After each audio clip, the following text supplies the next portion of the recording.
1990 চনৰ পৰা শিক্ষাদান দিছিলোঁ। আজি কি শিক্ষাদান দিছিলোঁ কি নাই মই জ্বলন্ত উদাহৰণ দিখৌ ব্লগছৰ অন্য এটা ভিডিঅ'লৈ আপোনালোকক স্বাগতম জনাইছোঁ। এই স্কুলখন দেখিলে সঁচাকৈ ল'ৰালি কালৰ কথাবিলাক মনত পৰে আৰু মনত পৰাৰ লগে লগে কিবা কিবি লাগি যায় মনটো। আৰু এই স্কুলখনৰ আজি 50টা বছৰ অতিক্ৰম কৰিলে। আৰু এই ভিডিঅ'টোৰ জৰিয়তে সকলোবিলাক প্ৰাক্তন ছাত্ৰ ছাত্ৰীক মই নিমন্ত্ৰণ জনাইছোঁ, আহিব এই দুদিনীয়া কাৰ্যসূচীলৈ, নিশ্চয় ভাল লাগিব। ইতিমধ্যে 30 আৰু 31 মে'ত আমাৰ নমাটি উচ্চ মাধ্যমিক বিদ্যালয় সোণালী জয়ন্তীৰ সামৰণি অনুষ্ঠান আয়োজন কৰিছোঁ। এই দুদিনীয়া কাৰ্যসূচীত আজি ইতিমধ্যে প্ৰাক্তন ছাত্ৰ ছাত্ৰীসকলে আহি পূৰ্ণ সমৰ্থন আগবঢ়াইছেহি আৰু এইকেইদিনত তেওঁলোকৰ সহায় সহযোগিতা পাম আৰু এই সহায় সহযোগিতাৰ যোগেদি আমাৰ যি ঐতিহ্যমণ্ডিত এই 50 বছৰীয়া মানৱ সম্পদ গঢ়াৰ এটা উদ্যোগ, সেই উদ্যোগটোৱে কেনেদৰে কি কৰিলে সেই কথাখিনি আমাৰ এই সোণালী জয়ন্তীৰ এই দুইদিনীয়া উৎসৱতে এখন গ্ৰন্থ আকাৰে আমাৰ স্মৃতি গ্ৰন্থ ওলাব। নামটো কি হৈছে পিছত আপোনালোকে গম পাব, এতিয়ালৈকে উন্মোচন নাই হোৱা, গতিকে সেইখিনি আমাৰ কাৰ্যসূচী চলি আছে।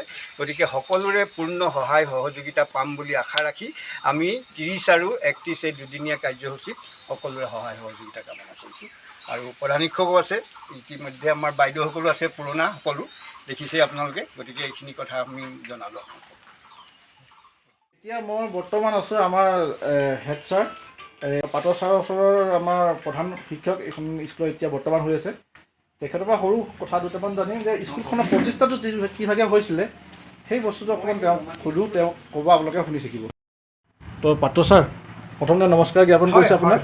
তো আমাৰ স্কুলখনৰ বিষয়ে অলপ আপুনি প্ৰতিষ্ঠাত কেনেকৈ হৈছিলে অলপ মানে কৈ দিলে ভাল পাওঁ। হয়, নমস্কাৰ। আমাৰ বিদ্যালয়খনি 1973 চনত ৰেজিমুদ্দিন আহমেদ ছাৰৰ নেতৃত্বতে এইখন প্ৰতিষ্ঠা হৈছিল আৰু পৰ্যায়ক্ৰমে হেমচন্দ্ৰ বৰগোহাঁই, যোগেশ্বৰ গগৈ আৰু বৰ্তমান মোৰ কাৰ্যকালতে আজি 50টা বছৰ সম্পূৰ্ণ হৈছে। সেই উপলক্ষে আমি যি ভাল ৰিজাল্ট বা স্থানীয় ৰাইজৰ সহযোগ সকলোখিনি আমি ৰাইজৰ আগত প্ৰতিফলিত কৰাৰ উদ্দেশ্যে আমি 50টা বৰ্ষ সম্পূৰ্ণ উপলক্ষে আমি 30 আৰু 31 মে' তাৰিখে আমি বিদ্যালয়ৰ সোণালী জয়ন্তী উদযাপন কৰিবলৈ লৈছোঁ। আৰু এই আপোনালোকৰ এই মাধ্যমৰ যোগেদি আমি অহা 30-31 মে' দুয়োটা দিনলৈ আপোনালোক সদৌতিলৈকে আমি আমন্ত্ৰণ আগবঢ়াইছোঁ। ধন্যবাদ। থেংক ইউ ছাৰ, বহুত ভাল লাগিলে। আমাক সৰু থাকোঁতে পঢ়াইছিলে ছাৰে, ইংলিছ পঢ়াইছিলে, বিজয় ছাৰ। এতিয়া বৰ্তমান পৰিচালনা কমিটিৰ সভাপতি হয়। ছাৰৰ পৰা দুআষাৰ কিবা এটা। মই এইখন বিদ্যালয়ত নমস্কাৰ। হয় হয়, 1990 চনৰ পৰা শিক্ষাদান দিছিলোঁ। আজি কি শিক্ষাদান দিছিলোঁ কি নাই মই জ্বলন্ত উদাহৰণ, মোৰ এই প্ৰাক্তন ছাত্ৰ আহি মোক এটা সাক্ষাৎকাৰ লৈছে, মই বৰ আনন্দিত হৈছোঁ। আৰু এইখন বিদ্যালয়ে বহুতো ঘাট প্ৰতিঘাতৰ মাজেদি আহি এই পৰ্যায়ত মানে সোণালী জয়ন্তী 50 বছৰ অতিবাহিত কৰিছে। গতিকে এই বিদ্যালয়ৰ যাতে আৰু উজ্জ্বল ভৱিষ্যত আমি কামনা কৰিলোঁ। আৰু প্ৰাক্তন ছাত্ৰ ছাত্ৰীসকল আহিছে, আমি খুব ভাল পাইছোঁ। এই সোণালী জয়ন্তীত অংশগ্ৰহণ কৰিবলৈ আহিছে। এওঁ যোৰহাটৰ পৰা আহিছে, ইতিমধ্যে আমাক আহি লগ কৰিছেহি, কিবা এটা আমাৰ আৰ্থিক সহায় জনাইছে, বহুত ধন্যবাদ জনাইছোঁ। গতিকে এই মানে মিডিয়াৰ যোগেদি সকলো প্ৰাক্তন ছাত্ৰ ছাত্ৰী আহি যাতে আমাৰ সোণালী জয়ন্তী উৎসৱটোৰ 30 আৰু 31 মে' দিনাখন আহি উপস্থিত হৈ আমাক সহযোগিতা আগবঢ়ায়, ইয়াকে মই কামনা কৰোঁ।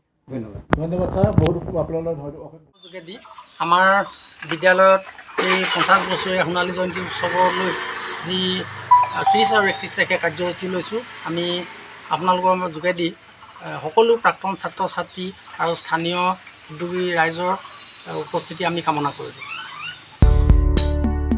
আৰু আমাৰ সাংস্কৃতিক শোভাযাত্ৰা দিনাখন অসমৰ জনপ্ৰিয় শিল্পী নয়ন নীলিম দাস আহি উপস্থিত হ'বহি আমাৰ বিদ্যালয়ত।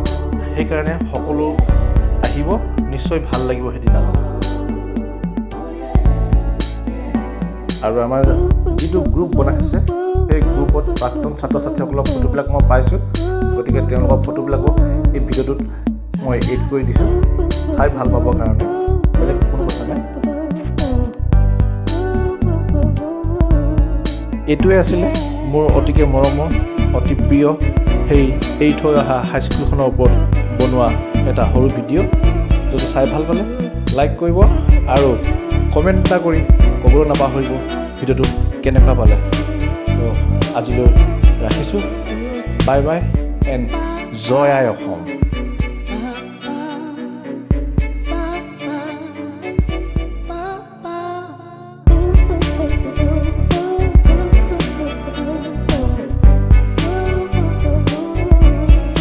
শেষত পুনৰ এবাৰ আকৌ কৈছোঁ, সকলোবিলাক আহিব, নিশ্চয় ভাল লাগিব। পুৰণা বন্ধুবিলাক লগ পাব, পুৰণা বান্ধৱীবিলাক লগ পাব। এটা বহুত আনন্দময় উৎসৱৰ পৰিস্থিতি হ'ব। সেইকাৰণে সকলোবিলাক আহিব, নিশ্চয় ভাল লাগিব। 20 আৰু 31 মে'ত